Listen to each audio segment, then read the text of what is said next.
Weren't you with Dad? Chris, my 5-year-old daughter, came home from a trip to my in-laws' house drenched. Her lips were blue, and she was shaking.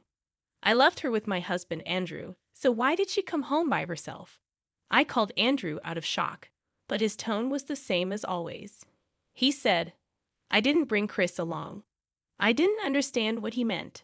I didn't know it, but this remark was hiding the craziest secret. My name is So Moore, and I'm 32 years old. The little girl in front of me is Chris, who is 5 years old. When we first got married, we were very close. I remember how happy we were to hug each other when I told him I was pregnant. I went back to work a year after giving birth and was happy with my life. But at some point, our happy life changed. Housework is the wife's job.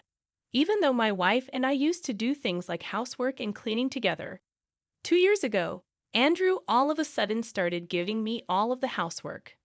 But I work too, and I need your help, I said. My friend says that even if both of them work, their wives do all the housework. He replied, you should clean up more, and threw a ragged mop at my face. From then on, he was always saying bad things about the way I cleaned. He would often say to that person, you should take a leaf out of her book. That was Marion Kirk, who works as a maid for his parents. Andrew's dad ran a business and lived in a fancy house. Andrew also worked for him. Chris was also old enough that she couldn't be left alone, but Andrew didn't do much to help with parenting. Hey, what do you think Chris would like for her birthday present? I showed him a toy catalog in the living room late at night, after our daughter had gone to bed, but he only looked at the cover briefly before putting it down. Why do we have to think about things that are so unpleasant? She's our daughter, I told her. Aren't you a little cold? It's a waste of money because kids get bored so quickly, he said. I'm not spending a dime on it.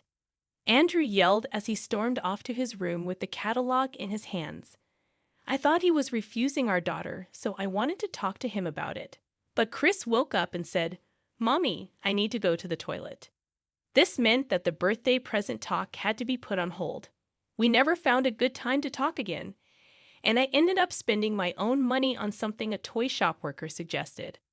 I'll tell Chris it's a present from both Mom and Dad, I chose. I couldn't describe how I felt as I watched her happily tear the packing paper. At the same time, Andrew started spending a lot of money on himself that he wasn't making. It's for socializing for work, he told me. The fact that hundreds of dollars were being spent every week, though, made me worry about what he was doing. Hey, is it really just a work party? I wanted to know. What? You don't believe me? It's not that.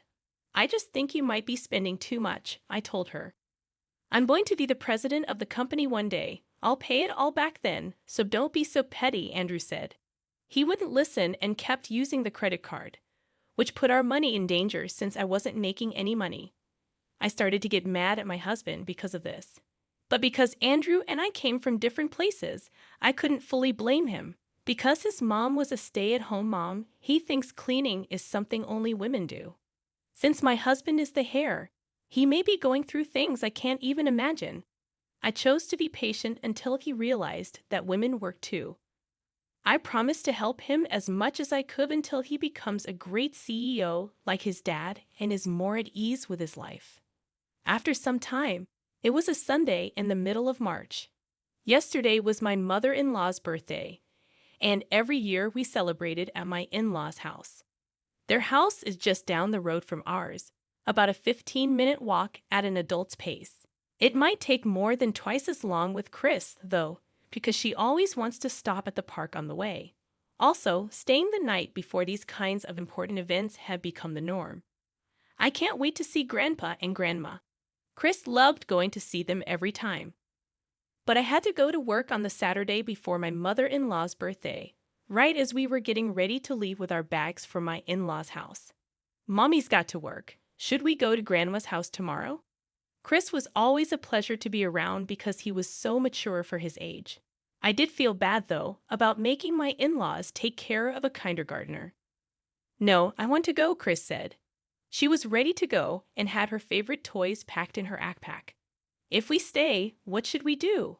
Should I take care of her? Let's go to my dad's house by ourselves then. But it's okay, I'll talk to them, he said, picking up the phone and calling my in-laws before I could answer. He began to describe our situation. I took Andrew's phone to at least thank my in-laws because I wanted to. I said, "I'm sorry I forced Chris on you. We're family. There's no need for formalities." "Thank you." That's right, I thought to myself. With the maid and Andrew with her, there's not much to worry about. My husband still doesn't want to help with childcare, but I held my cool and didn't let that show. They finally left our house in the afternoon, and I chose to finish my work and visit my in-laws the next day. I'm off. I quickly grabbed my work bag and got ready to go to the office. There wasn't a cloud in the sky at that time. But as time went on, the weather got worse, and by evening, it was pouring down rain. It's cold, as if to tell the future. After getting home early from work, I stayed up until 6 p.m. to rest. I was in the middle of getting ready for a relaxing bath when the doorbell at the front door rang. I was shocked to see Chris, who was drenched. "Chris, weren't you supposed to go to Grandma's house with Dad?" Chris was shaking because it was so cold. Her lips turned blue, and when I held her hands, they were as cold as ice. She said in a shaking voice, "I couldn't get into the house because I didn't have the keys." But I couldn't understand what was going on. I chose to let her take a bath first, though, because she looked so tired.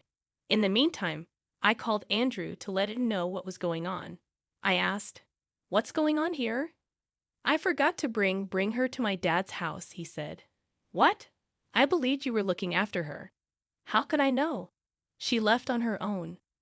Our daughter started crying out loud on the way to my in-laws, saying she didn't want to go unless Mommy was with her. Even though my husband tried to calm her down, she refused to listen and went back home by herself. However, since it's a straightforward route to our house and she has walked it several times before, I thought she would be fine alone, so she headed to my in-laws' place on her own. "I thought you'd be busy with work, so I didn't contact you." "Wait a minute, didn't you say you were heading to your parents' house right after lunch?" "That was at 6:30 p.m. Chris shouldn't have been on her way to visit my in-laws at that time. Now that I think about it. I had some errands to take care of. It got late because I was wrapping those up." Still, I couldn't stand the fact that he let our daughter come home alone while she was drenched. "Why didn't you at least give her an umbrella?" I tried to, but she said she didn't need it and ran off. But before I could say anything, Andrew, who had been pretty calm up until then, became angry. "You fuss too much. It's all your fault. Why is she such a bad child?"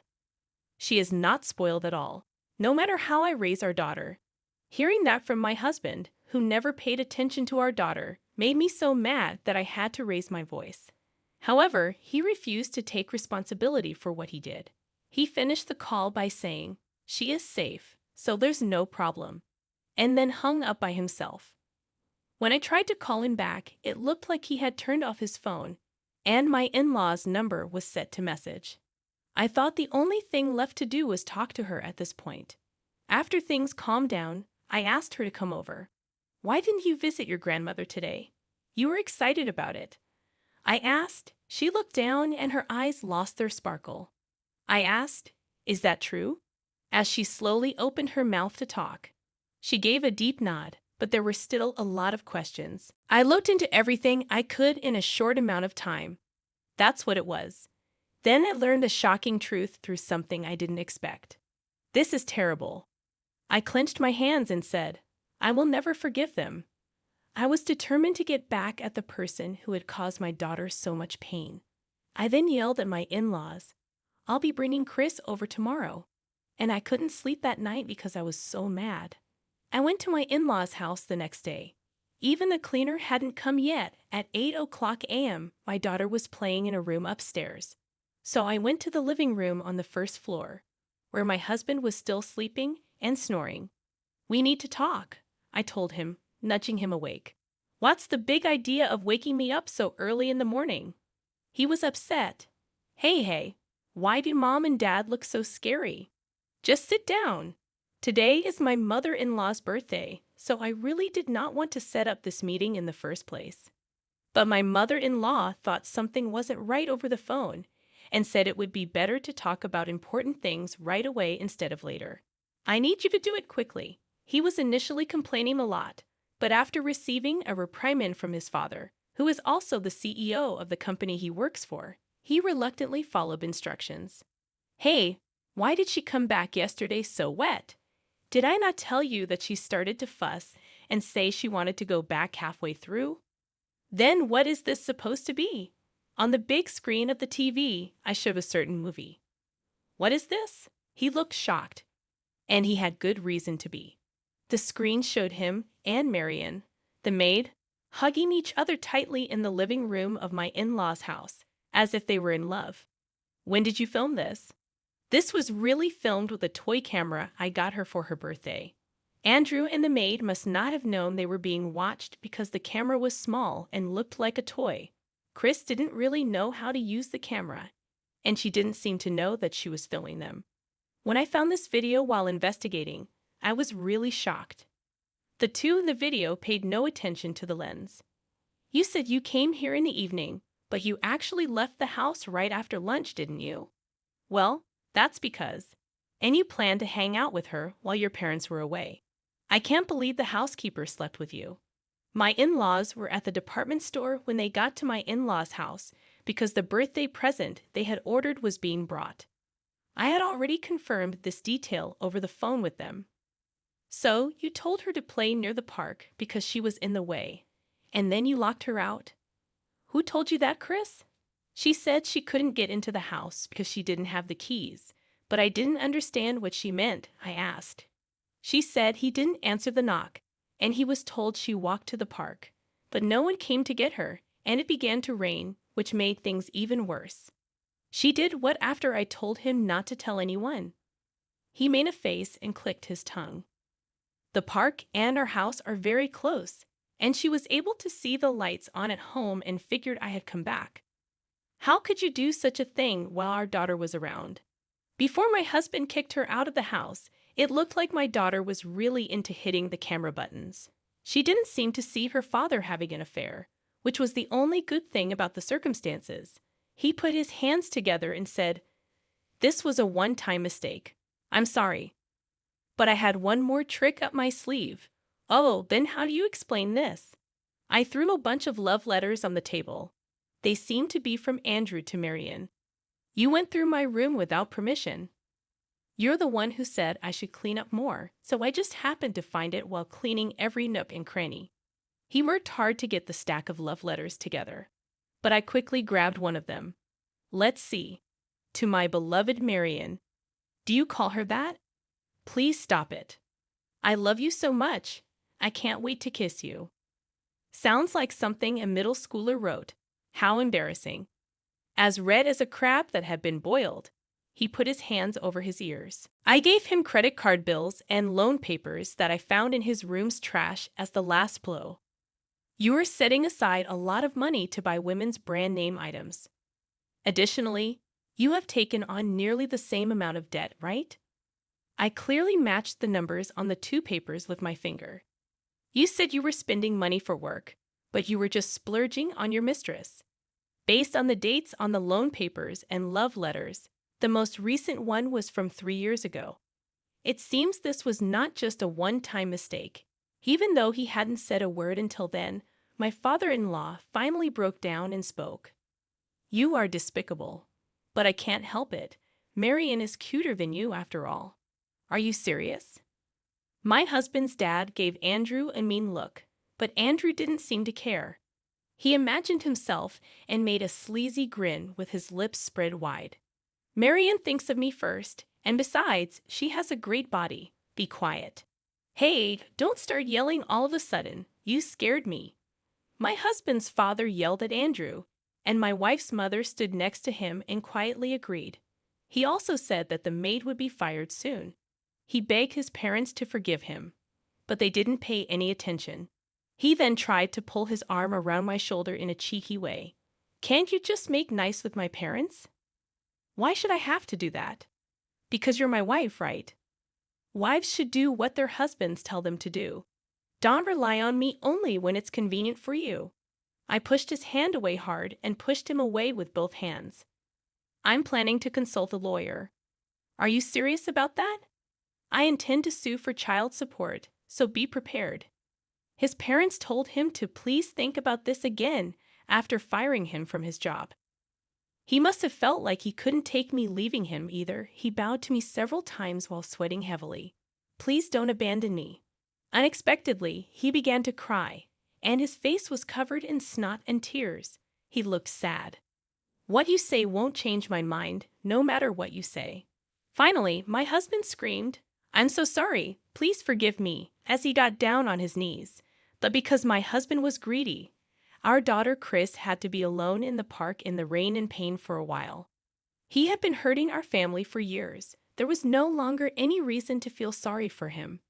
I don't want to see your face or Chris ever again. Saying goodbye. I felt terrible because he stayed on the floor and cried as I left my in-laws' house. After that, we split up and agreed to pay each other $1,000 a month in child support. I sued the maid for $20,000 too. It is said that he works late at night at several physical labor jobs because he lost his job and has bills to pay. He hates living in a small room that doesn't have a bathtub. The maid broke up with him and went back to her city, where her parents scolded her very badly and left her with nowhere to go. I've heard she works for the NTI now. In the meantime, Chris and I moved into an apartment and began a new life together. I got a raise in pay because my work was noticed and appreciated. Chris is excited for school to start in April and is working hard on her writing. The best thing about my life is watching her.